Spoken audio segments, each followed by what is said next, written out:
ছোট্ট বন্ধুরা, আমি তোমাদের জন্য একটি রহস্যময় নদীর তলদেশে জলপরি গল্প নিয়ে এলাম। তাহলে গল্পটি শুরু করা যাক। ছোট্ট একটা গ্রাম ছিল, সেখানে একটি নদী ছিল। নদীটি দেখতে খুবই সুন্দর। গ্রামের মানুষজন নদীর কাছে এসে নিজেদের কাজকর্ম করত, কিন্তু কেউ জানতো না নদীর গভীরে কি আছে। নদীর তলদেশে এক অদ্ভুত ও রহস্যময় জগৎ লুকিয়ে ছিল। সেখানে বাস করত এক জলপরি। জলপরি ছিল কল্পনা শক্তির মেয়ে। তার মেঘলা ত্বক, দীপ্তিময় চোখ এবং সোনালি চুলও ছিল একেবারে স্বপ্নের মতো। নদীর নিচে সুন্দর সব রঙিন মাছ, বিচিত্র গাছপালা আর রূপালী শ্যাওলার মাঝে তার জীবন কাটত। কিন্তু জলপরীর অসাধারণ গুণ ছিল, সে মানুষের কথা শুনতে পেত, তাদের কষ্ট ও আনন্দ অনুভব করতে পারত। তবে জলপরী তাদের কাছে যেতে পারত না, কারণ মানুষের কাছে যোগাযোগ করলে তার জগৎও ধ্বংস হতে পারত। একদিন গ্রামের এক ছেলে এলো, তার নাম রাজু।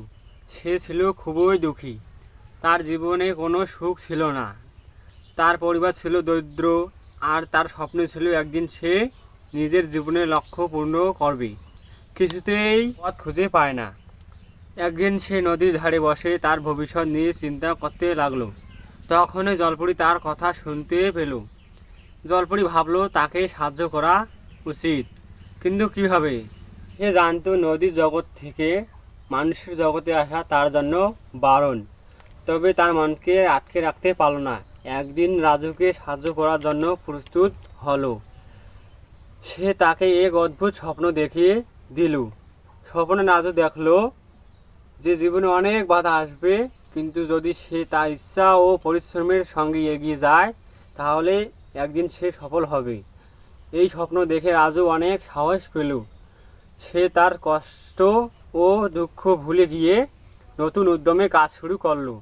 কয়েক বছর পর রাজু তার জীবনে সফলতা অর্জন করলো। সে তার পরিবারকে সুখী করলো এবং গ্রামের মানুষজনেরও। তাহলে গল্পটি কেমন লাগলো বন্ধুরা? গল্পটি ভালো লাগলে অবশ্যই সাবস্ক্রাইব করো।